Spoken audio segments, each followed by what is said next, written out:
You see, one of the most misunderstood behaviors of someone with avoidant attachment is their silence. The world tends to interpret silence as rejection, absence, or even disinterest. But when you're dealing with an avoidant who's falling in love, that silence is not the void you think it is. It's actually the sound of emotional overload. An avoidant's nervous system is wired to survive emotional intensity, not embrace it.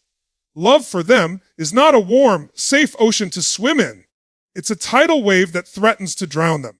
The moment they start feeling something real, something deep, something alive, their entire system goes on high alert. Their brain is saying, this could hurt me, this could destroy me if it ends. And so they do what they've been wired to do since childhood. They retreat. Not because they don't care, but because they care so much that the emotional weight becomes unbearable. Understand this? Emotional closeness for an avoidant is like standing at the edge of a cliff. Most people see intimacy as a bridge that connects. An avoidant sees it as a ledge that could crumble beneath them at any moment. They've built their entire identity around self-protection, around staying safe in isolation. Because once upon a time, needing closeness meant getting hurt. So when love enters their life, it's not just exciting, it's destabilizing. Their silence isn't them turning away from you. It's them collapsing inward, trying to find ground under their feet. You're not witnessing disinterest. You're witnessing emotional system overload. Their retreat isn't proof of your irrelevance.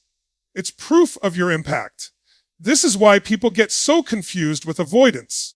When most of us love someone, we run toward them.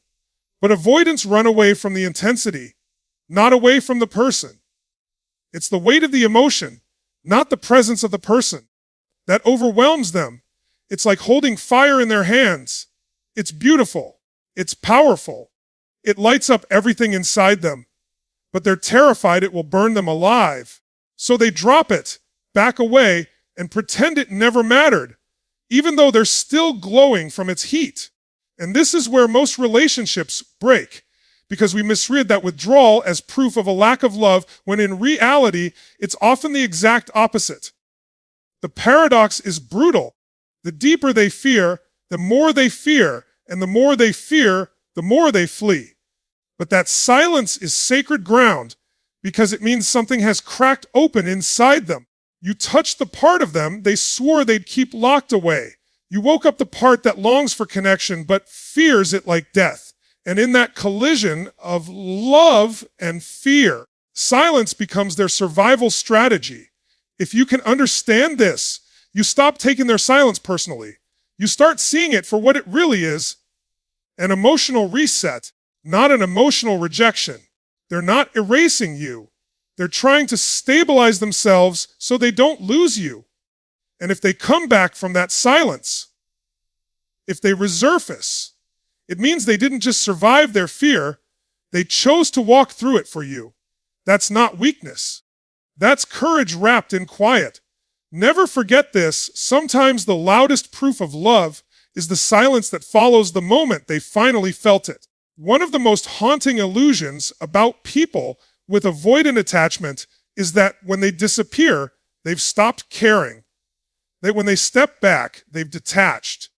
That when they vanish from your daily life, they've erased you from their internal world. And that's the great lie most people fall for. Because what they don't see is what happens behind the curtain of an avoidance silence. Avoidants are not emotionally absent. They are emotionally flooded. The disappearance you see on the surface is not disconnection. It's surveillance from the shadows. Even when they're physically gone, they're often still deeply locked onto you. Their attention hasn't ended. It's just gone underground. Think about it. These are people who have built their survival strategy around emotional distance, but when real love enters the picture, they can't look away. They retreat to feel safe, yet their minds orbit you like gravity. They'll scroll your social media silently, looking for clues about your mood, your life, your energy. They might casually ask a mutual friend about you, hiding the tremor in their voice. They'll notice the smallest details about you from afar, the tone in your posts, the shift in your expressions, because they're not actually disconnected. They're hyper-attuned. This is the paradox. They withdraw from your presence, but not from your essence. They want to love you, but loving you openly feels too risky, so they attempt to love you covertly in ways that don't expose their heart to danger. To them, watching from a distance feels safer than standing in front of you unarmored. It gives them the illusion of control in a storm of feelings they don't know how to regulate. And here's the deeper psychological truth: for avoidants, closeness can feel like captivity. Their nervous system equates intimacy with entrapment. So when they sense themselves getting emotionally pulled toward you, they instinctively try to escape. But love doesn't let them. Love ties an invisible thread between you and them, and even when they run, they're still tethered. So they monitor, they stay in orbit.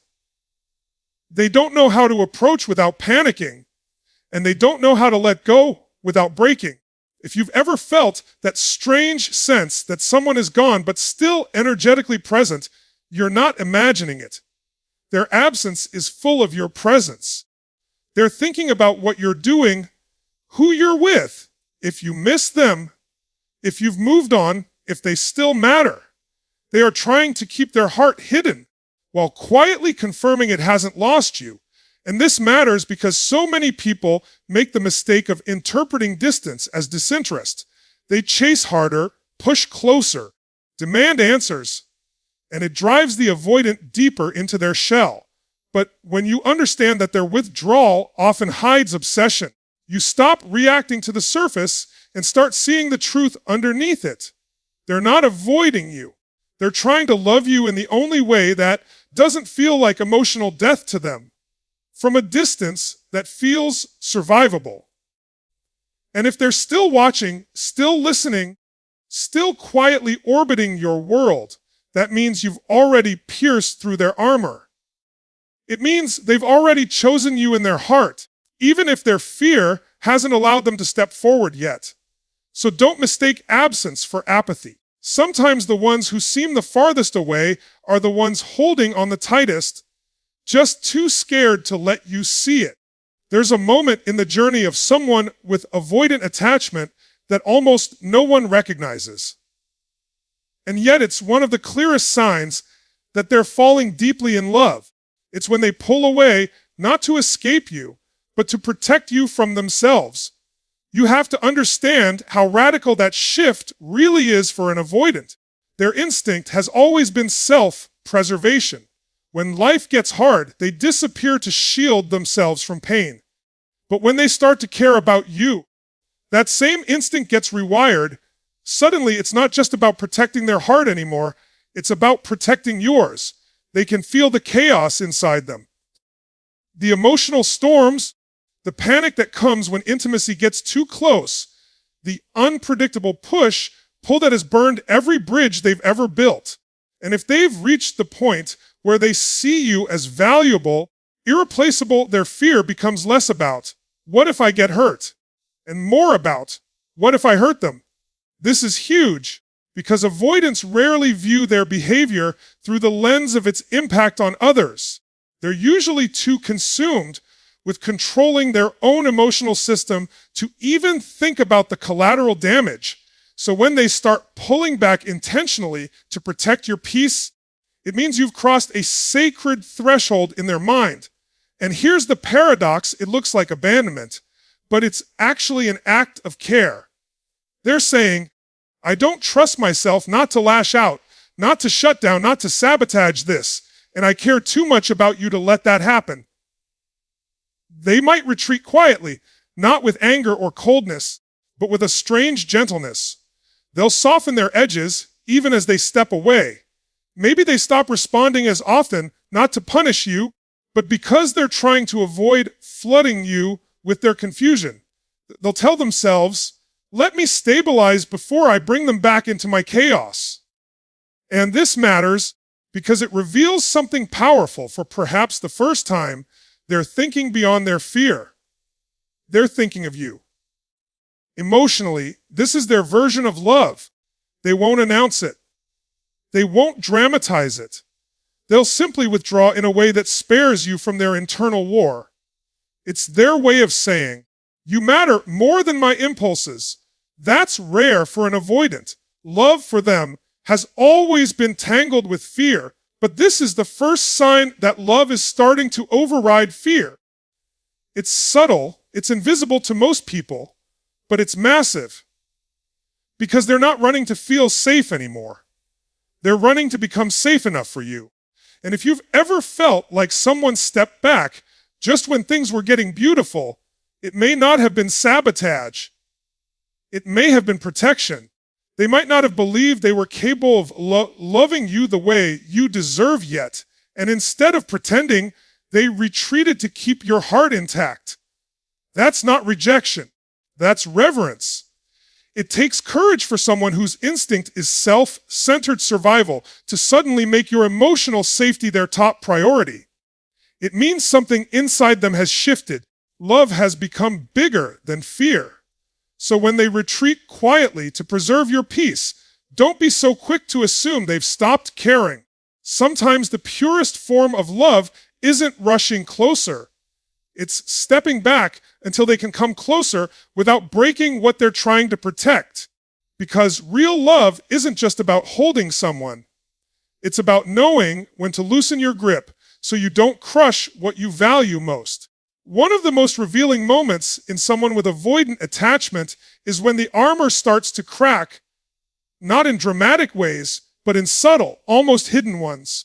It's rarely the grand gesture that gives them away. It's the small, unguarded moments that slip through before they can stop them. Avoidants spend their lives mastering emotional camouflage. They've trained themselves to be unreadable, untouchable, unreachable, because vulnerability once cost them something they never want to lose again. So when love begins to sneak past their defenses, it doesn't roar in, it leaks in. And at first, even they don't recognize what's happening. You'll notice it before they will. It's the unexpected softness in their voice when they ask if you've eaten. It's the way they remember something small you said weeks ago. Something you didn't even think mattered. It's that single text at midnight, just checking if you got home safe. These are not casual gestures. They are emotional risk. For someone who has built their identity on self-containment, every expression of care feels like stepping into enemy territory. Their brain screams, "This is dangerous. Don't let them see you." And yet their heart moves anyway. That's what makes these small moments so powerful. They're not calculated. They're instinctive. They bypass the fear for a split second and reveal the truth. They're starting to love you. Most people miss this because they're looking for the obvious. The declarations, the confessions, the visible devotion. But with avoidance, love rarely arrives with fireworks. It arrives like cracks in stone, tiny, quiet, but unstoppable. And here's what makes it profound: vulnerability is the very thing they fear most. They associate it with abandonment, rejection, shame. So when they risk showing even a drop of it, it means the love they feel is stronger than the fear that governs them. This is not weakness. It's transformation. It might look insignificant on the surface, but psychologically it's a seismic shift. Their nervous system is wired to protect at all costs. And yet here they are, allowing themselves to care, to express, to connect. It's love rewiring fear in real time. And you can almost feel the tension in them when it happens. They'll offer a glimpse of their inner world, a story from their past, a scar they've never named out loud, and then quickly retreat, almost like they're afraid they gave away too much. It's because they did. To them, that was everything. And this is where understanding matters. If you misread those small moments as bare minimum effort, you'll miss how monumental they are for someone who has lived their whole life behind walls. These moments are not the bare minimum. They are the breakthrough. They're not trying to impress you. They're trying to trust you. And trust, for them, is not given. It's wrestled from the grip of fear.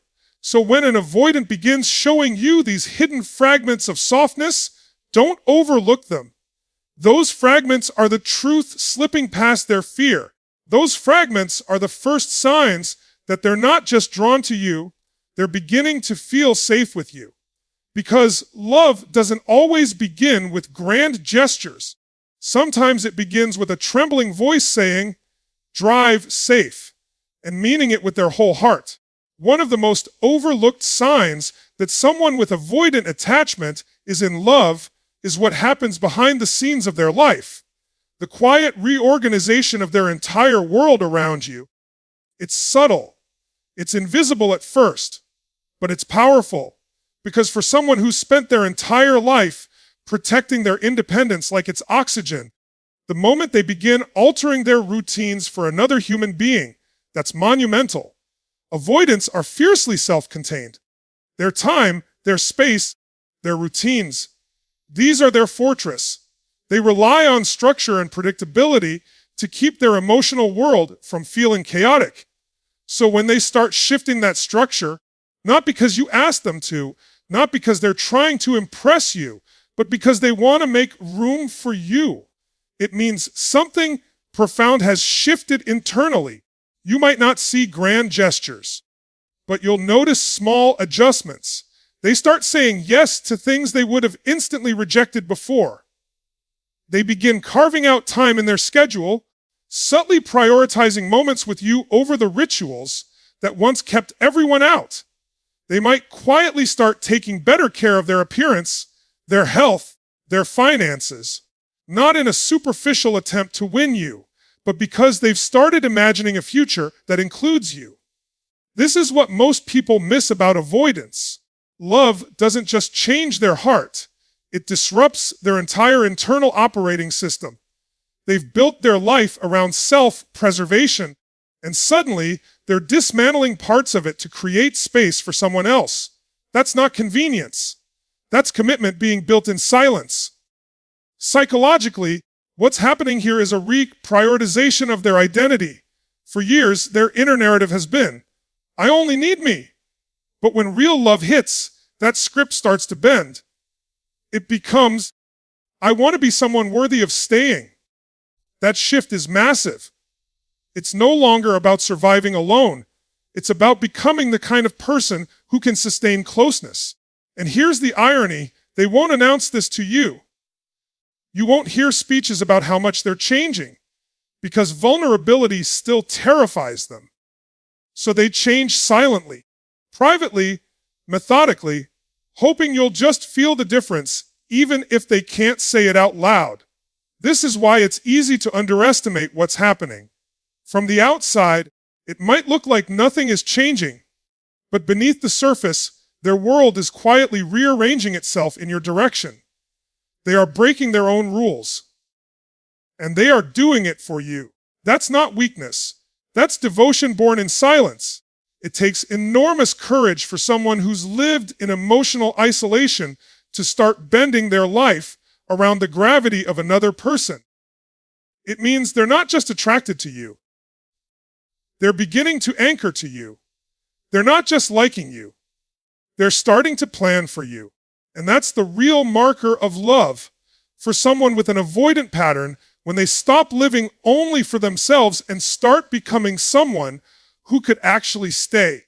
They won't always say it, but if you pay attention, you'll see it in the way their routines shift, their habits evolve, their priorities quietly realign.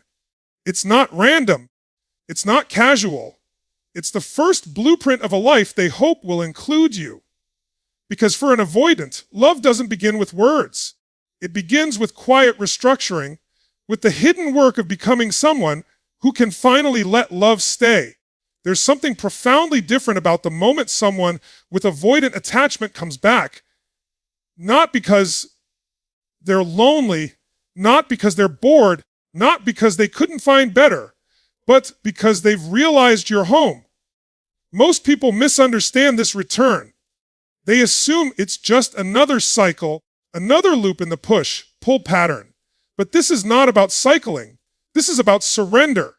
Because avoidants don't come back softer, unless something inside them has shifted at the deepest level.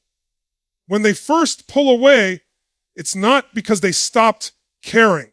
It's because their fear of being consumed, trapped, or abandoned hijacked their nervous system. It wasn't rejection, it was survival. But something happens in the distance, something they never expected. Instead of feeling safer without you, they feel hollow.